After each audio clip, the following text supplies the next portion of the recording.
It's more. He's so fast. I think it's more. Yeah, he's so fast. So fast. Yeah, you can see on the TV. You know? Unbelievable. People have likened Salah to Messi in recent weeks. Sorry? A few people have likened Salah to Messi in recent weeks. Mo Salah to Messi. I just want to know your thoughts on that. A lot of respect of Salah, a lot of respect. But like I respect a lot, I help him to tell him, so try to be avoid to be compared with the other guy, please. Take question in Spanish, please. Hola Pep, abans d'atacar el City històricament, com deia... صلاح لاعب سريع جدا يتحول بسرعة إلى الهجوم ونعرفه جيدا. في المباراة الأولى في ليفربول عانينا في الشوط الأول، لكننا سيطرنا على الثاني، ونعتقد أن هذا سيكون سيناريو المباراة المقبلة أمامهم كذلك. أعتقد أن مفتاح الفوز سيكون تفهم أن لكل كرة أهميتها وإنهاء كل هجمة لنا بارتداد سريع، لأنهم فريق يتحول في لحظة إلى الهجوم، بالنظر إلى أن لاعبي المقدمة لديهم يتميزون بسرعة هائلة، وأي كرة ينهيها منافسهم بشكل سيء يستغلونها. لا بد من بناء اللعب جيدا. فانتاستيك، رائع، لعيب ممتاز، لعيب عظيم، لعيب متواضع جدا، شخص متواضع، شخص مسؤول، يتحمل المسؤولية، مستعد انه ينفذ اي حاجة لمنتخب بلده. انا ما اقدرش اطلب حاجة زيادة من اللي هو بيقدمه لي. مرحبا بك مرة اخرى زيدان في ابو ظبي. محمد حامد. Le dan las gracias y la bienvenida a Zinedine Zidane, Emiratos Árabes Unidos. أعلم أن هذا السؤال قد لا تكون له علاقة بنهائي الغد. De un medio local, de un periódico llamado Etihad. الإجابة التي سوف تعطينا إياها. Es una pregunta que no tiene relación con el torneo de mañana, pero aún así dice que le va a preguntar. أتيحت لك الفرصة لمشاهدة لاعب ليفربول محمد صلاح، كيف تراه وكيف ترى مستواه؟ Le preguntan por Salah, que juega en el Liverpool, ya que es muy importante para esta región. ¿Qué piensa de él? ¿Qué capacidad tiene de él? Y sobre todo, ¿cómo le ve jugando en equipos de gran nivel como el Liverpool? Yo creo que es un gran jugador. Yo creo que lo ha demostrado jugando en la Roma. Ahora lo están demostrando con el Liverpool. Yo creo que es un jugador importante de este equipo. Y cada vez va creciendo y yo creo que todavía es joven y es uno que puede dar más al fútbol. Pero pienso, no se habla mucho de los jugadores, pero me pregunta si es un jugador que aprecio mucho. Join that list at Chelsea of ones that got away, a bit like Kevin De Bruyne, isn't he?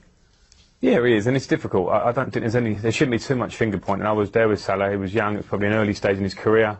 Didn't work for him. He went away and did well. De Bruyne, the same situation. It's very hard. Chelsea have got an abundance of talent in those positions at that time. So I'd rather focus on the player, and credit to them for going away, working hard and coming back. What's changed then in his game from the player that you trained alongside? Personality and the feeling of deserving to be there. I think a huge part. He's always had these abilities. He was quick. He had the good feet. But now he comes and he feels like he's a top player. He's got a different body shape as well. He's got shoulders. He's more physical. When he was at Chelsea, he was a baby in terms of football terms. Now he's coming into the prime years of his career. He's got that confidence of doing well at Roma. He's in a good place, and he's come and started really well. And that's just, continued. I think a big thing when you go to a new club is how you get your first step in the door. Are you coming to be a starter, or are you coming to be a squad member to work your way into the first team? I think at Chelsea, it was evident he was coming to work his way in. So therein is a confidence issue maybe. And he seems, from what the guys have said about him, he's not one who's to be out there with all the bravado. He's quite a laid-back character. He's come to Liverpool as a starter, and you're seeing the benefits in his performance. And he's risen to the challenge of arriving at a big club. He's been at big clubs before, but at a big club with a big price on his head as well, and he seems to have just almost accepted that, doesn't he? Yeah, but with real humility. You just see it. I think his nature, from knowing him and seeing how he reacts. I like seeing players who score week in, week out, and he's not doing the interviews after the game. Maybe he's a bit shy, but I like the humility in him as well. Is he quiet? I don't really know him too well, but it seems like he's doing his football, he's talking on the pitch. I'm not sure whether he's too confident in his English right now, but it doesn't matter. He can forget all the interviews he wants as long as he keeps scoring. He's doing the right talking on the pitch. There was a time where we were testing and he was saying, yeah, I don't score, I don't know why. I said, listen, it's just a matter of time and confidence, and when you have the confidence, everything can happen. And you can see now that he's scoring goals and he's becoming a boss, a leader of his team, and we saw it in the national team, and we saw it also in Liverpool in a few games. I believe he can bring a lot of his leadership, his experience that he's learning in Liverpool, and also what he has learned with the national team, how they qualified in front of thousands and thousands of people, of fans, you know, and for him playing a lot of big competition will help him to be among the best players in Europe. And well, during the World Cup, I really believe that. International break, obviously you lost one of your key players, Sadio Mane. Salah, on the other hand, had a great time in Egypt, scored the 2 goals, got them through to the World Cup, and he comes back into the mix. And you mentioned the little time that you have with the players now. What condition does he return with? What do you expect from him? Very proud. Mohamed Salah was talking about now, right? Yeah, very proud. Did anybody see the 6-minute video about the summary of the game when you saw? I never saw a celebration like this for 1-0 after 66 minutes. I thought it's a golden goal in the World Cup final. Then 87 minutes they made the equalizer. Boom. Obviously not the nicest moment. And then 94 minutes. I never saw a celebration of a penalty like this, and until anybody said, by the way, we still have to score. And I nearly had a heart attack when I thought I had to go down there and take the situation that he did it. And I would say in this moment he's our #1 penalty taker. That pressure was unbelievable. He did really well. And after 27 years, I think fantastic news for Egypt. And that's a really good generation what they have there. So they should go to the World Cup. But how it always is, first we need to be qualified. So now out there. As mais conhecidas são as favoritas ao título sempre, né? Entre elas Brasil, Alemanha, França, Espanha, Argentina. São seleções que qualquer campeonato que esteja, eles vão ser os destaques, né?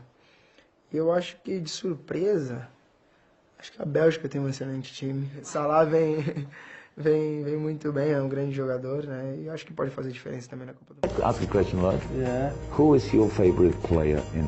Salah. Salah. Oh, man. Good choice. Good choice. Season that he's having, nobody really saw this coming. We've talked, in parts about him through as the season has gone on, and this is why the company that he's in terms of the Liverpool players who've scored 30 or more goals in a season, and now Mohamed Salah is on that list. Yeah, well, apart from you've got John Aldridge and Fernando Torres, and you're talking about doing it consistently, and that's where he's going to be judged. Those players on that list have done it consistently, whether it's there or in other clubs, and that's what Mo now has to do. And when you consider the amount of goals he's got and the chances he's missed, I think that what's happened is he was going on to say, like you said there, Kels, he's closer to the goal. He's got a manager that, because he maybe missed a couple early on in the season, he stayed with him, and we've seen him score goals, take them so well, and we've seen him miss unbelievable chances as well. But the fact is, he knows now, as a forward, I'm going to be in this team. I will play, even if I miss chances, I'm still going to get to play, and I'll get chances to score, and that's what he's done. Do you think that the difference between the Mohamed Salah that we're seeing at Liverpool and the one that we saw at Chelsea, Rob, is that he's just getting more opportunities, or is it that he's changed as a player as well? Well, he was a lot younger and more immature, and it probably lacked the confidence that he's got now.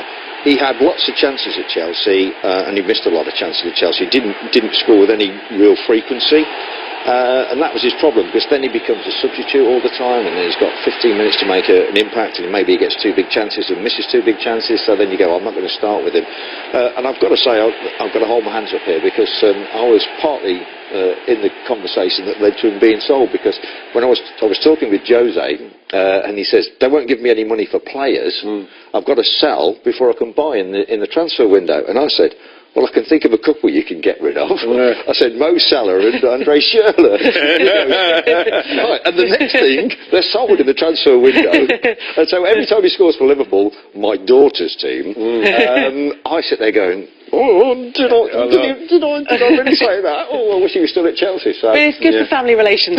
She loves it. Yeah, exactly. I mean, do you see a difference in him as a player? I mean, it seems. I mean, you've both mentioned it, the fact that he does miss chances, and everybody misses some chances, but the goals that we've seen him, a couple. But it does seem that he's just getting so many opportunities. Well, this is what's happened, and we saw at Roma.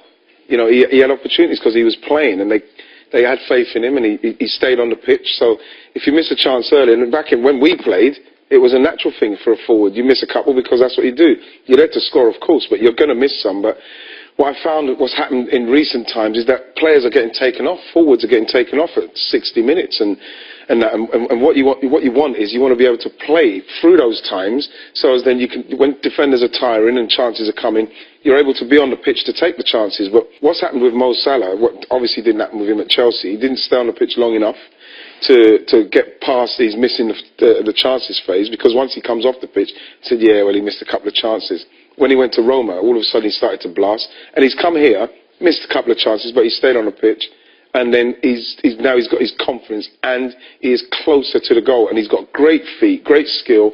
You know, we saw it with the last goal there when he's coming from the left. He's taking people on. He's getting the luck. He's getting the breaks as well, and he's finishing really, really well. The consistent thing has always been he gets in positions where he can score goals. He's always been on the end of chances all the way through his career. So he's got the pace and he's got the vision to see the chance.